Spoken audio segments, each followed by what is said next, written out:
So GTA 6 might be $100+. I'm not even kidding. A lot of people are up in arms about this. Now, I'm going to highlight basically if these price increases are justified, and we'll get to that GTA 6 fact a little later, so stay tuned. So if you look at this chart here, you can kind of get a rough idea of what game prices were back then. In 1985 with the NES, games were roughly $40 US. In today's money, that would be closer to $114 US at $40. And then in 1990 with the SNES, they went up a little bit to $55. $130 US at $55. The reason game prices are going up so much now is not so much that they're increasing it because they just want more money. It's just more, it's a matter of time. It was going to happen eventually. Now, there's actually been a common trend nowadays where games will release physically and then digitally, but the digital releases will come out cheaper than the physical releases. Alan Wake 2 was a pretty good example of this. That game when it came out was only digital, meaning there was no physical version of this game. You could only buy it on the PlayStation Store, the Xbox Store,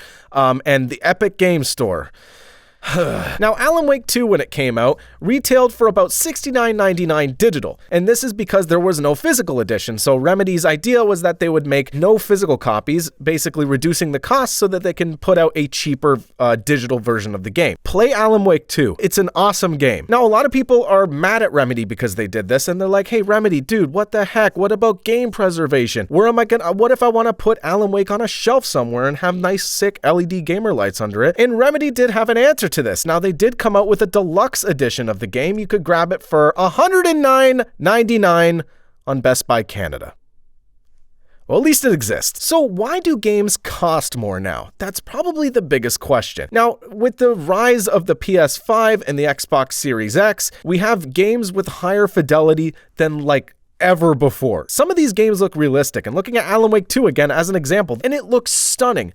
But with increased fidelity comes more work and more people need it. So you need larger teams, longer production times to make these games. Nowadays, marketing costs a lot too. You have influencer promotions and expensive advertising campaigns.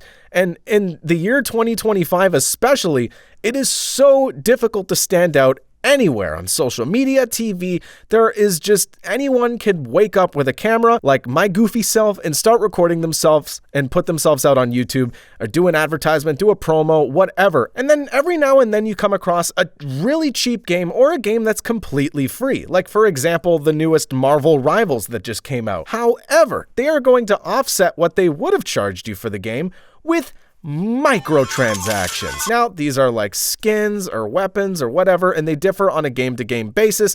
They could be pay to win, like you need these things to do better at the game, essentially, or they could just be like cosmetic stuff, like Marvel Rivals, for example. I'm pretty sure the only microtransactions you can get in that game are just skins. It is purely on how good you play the game and how good you are, and not how full your wallet is. Also, a lot of games now, especially games that Rockstar makes, are big franchises that have huge celebrity collaborations. And not even looking at Rockstar, there was this game that just came out, it looks like Payday, and it's Crime Boss City or something like that. The game Crime Boss Rocket City was a game that recently came out in 2023 that actually just featured a cast of Hollywood actors. You got Danny Trejo, Michael Rooker, Chuck Norris, Danny Glover, Vanilla Ice. And a lot of people seem to forget that, these are actors with million-dollar rates. So on top of the game's already probably ridiculous budget, because game budgets nowadays can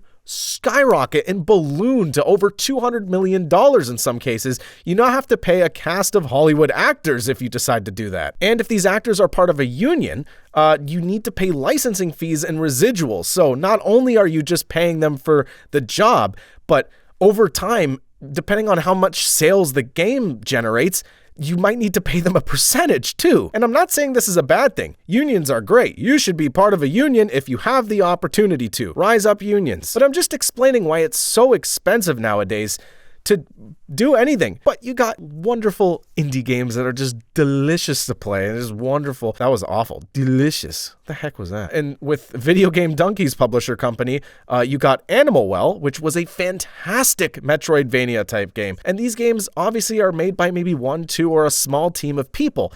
And their budgets are much, much smaller. Anyway, that's a side note.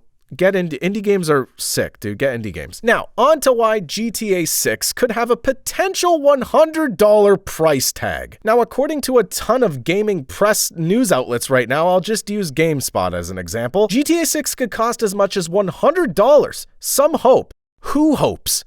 Not us. If Take-Two raises prices to $80 or more, other publishers could apparently follow suit. Now, this is true. When we first saw games hit $79.99 in the US, by the way, that's 90 Canadian dollars, and after tax, we're paying over $100 per AAA video game over here. Every other game followed after that, and actually, it was really funny to see Nintendo release Tears of the Kingdom, and it had a $10 price increase from the last entry, even though that game itself, while amazing, is still on that underpowered Switch console that we're now waiting for a second one to come out.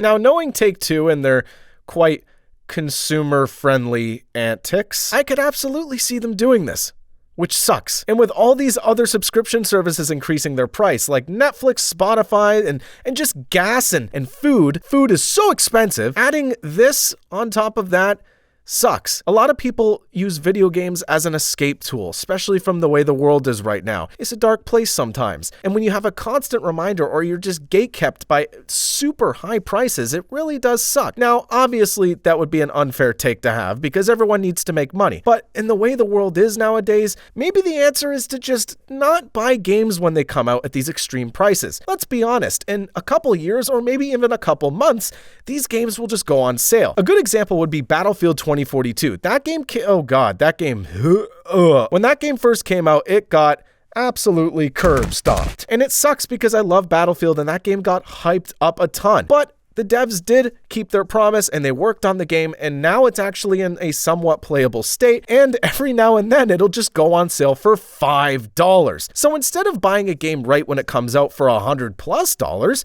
you could buy it in a couple months when the devs fix it, because with the state of gaming, every single game comes out unfinished for some reason. Cyberpunk, I didn't forget. You could just wait for the game to go on sale later and get a totally finished game. Yeah, that sounds like a great idea. If reviews just from a mass volume of people are not good, maybe wait. And then in a couple months down the line, look at the reviews again, see if they improved, and buy the game at a discount. You're actually just winning, and you can focus on your backlog of games you haven't touched yet. So with the way game pricing has been, where inflation eventually caught up to like what games were costing for some reason, it was only natural for this price increase to happen. And I'm sure in the next coming years, we're going to see even more price increases. To be completely honest with you, and it really sucks, and I hate to be negative like this, in a bi-yearly basis or even on a yearly basis, we're going to see game prices get even higher. It's just the way of the world. Everything is getting more expensive. People need to get paid. But at the end of the day, you can vote with your wallet. If you truly support the price games are currently, then buy them. If you don't buy them. Wait for a sale. Wait for devs to fix it if it's broken or unfinished, and never pre-order games. Don't! Sorry for yelling. So what do you all think? Do you think games should cost this much? Do you think the price justifies the content in the game? How do you look at game pricing? Anyway, if you like this, comment, like, subscribe. This is a new channel. I'm going to make a lot of gaming tech content like this. New uploads every Sunday and Wednesday. If I get the chance, I'm going to be uploading shorts every other day or whatever. Anyway, keep an eye on the channel. Hit the bell if you want to know when videos come out. And Baba Booey.